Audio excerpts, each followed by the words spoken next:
I believe she is hearing me, and I know that, we've had some moments heading into the last season, which ultimately resulted in her winning the World Championships. I remember at the very beginning, just before the first Grand Prix, and the wheels were starting to fall off. And it was that the pressure was happening, and she had some tears, which she very rarely does. I hadn't seen for a few years. And she just was like, panicking a little bit. So I think she really took comfort in, I took her to the middle of the ice. I just said, we're going to take this one step at a time and one moment at a time. But I said, because she's got her mom sitting there, and her agent sitting there, and her trainer sitting there, and her physio sitting there.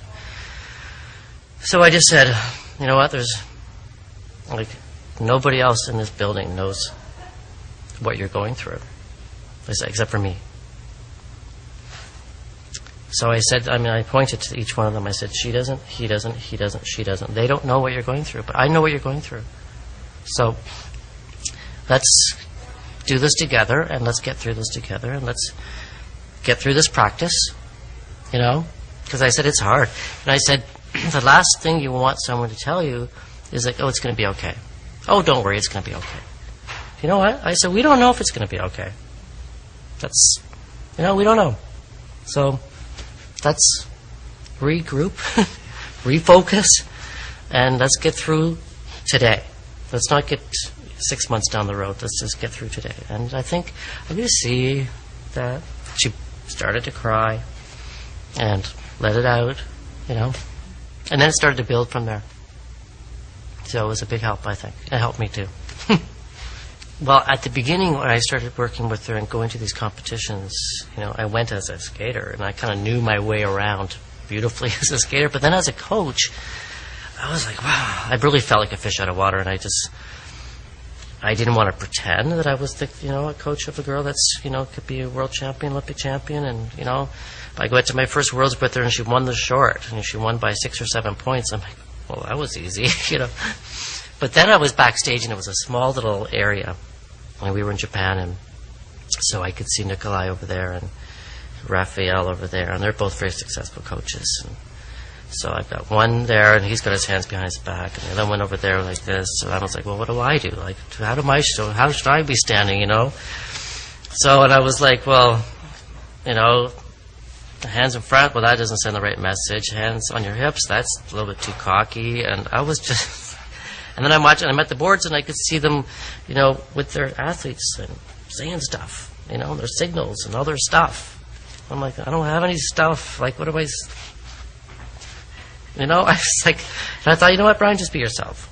So from there through the next, few worlds, I started to get my own style and figuring it out. And now I feel like I really belong, and I feel like I can help her a lot. And we have this great communication that's, and eye contact and trust. She trusts me, and I know that she trusts me, and I can trust her.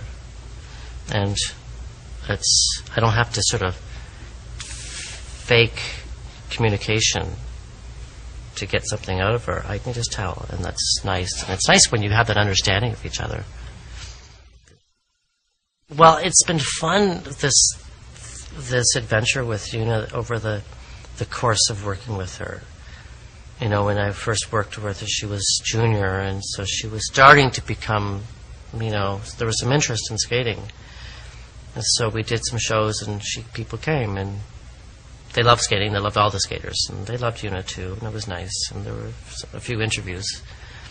And then as we started to have some, a lot more success, and she changed as a person, and I think the audience, the millions of people in Korea, they felt like she let them in, and she was sharing her experience with them, is what I feel, because she's such a gracious, and she's polite, and she's nice, and she's not a snob, and she doesn't see herself as a superstar at all. She was a kid.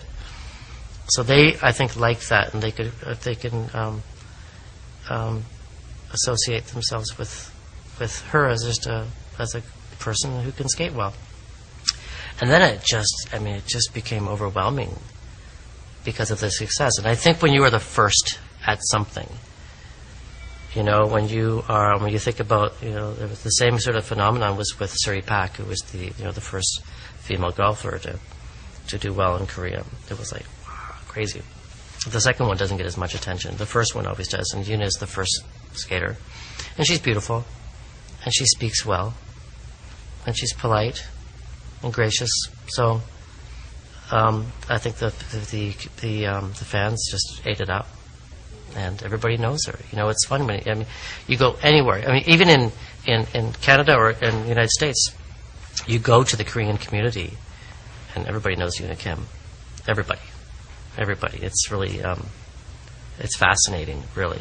And it's fun for me because they see me as their coach, and they sort of put the coach in a special place, as they sort of coined me as the savior. But whatever, I just teach her how to skate. But it's fun because they recognize me, and so it's I get kind of a chuckle out of that whole experience. And I'll jump on anyone's coattails actually to get a ride. Why not? But you'll see. It's such a phenomenon, and she puts out good skating, and she's got some great friends who are good skaters, and she has a blast doing it. It's not work for her. She has fun. She likes to have fun and entertain people.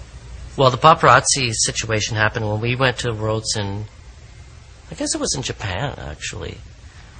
And I remember flying over with her, and there were some Canadian athletes on the plane, and we got off the plane, and we were taking one of those moving walkways, and there were, maybe a dozen cameras trying to keep up with her, and she was looking around like, are they looking for Joanie Rochette, or who are they looking for? Is Mao here? And it was her. And then we came through, after getting our luggage, and it was just like all the media, and most of them Korean. And that was the first time it became a little bit overwhelming for her, and it was a lesson, and I'm glad it was then, so she could ease into it. And I know when we did the show following her win in Los Angeles, we went back to Korea and we did some shows. And she had to have a couple of bodyguards with her all the time, like not just during the show. She had them for the time she was home. She was home for about a month. So when she woke up in the morning till when she went to sleep at night, she had 2 bodyguards with her because there's just so many crazy fans who are, crazy about skating. They adore her,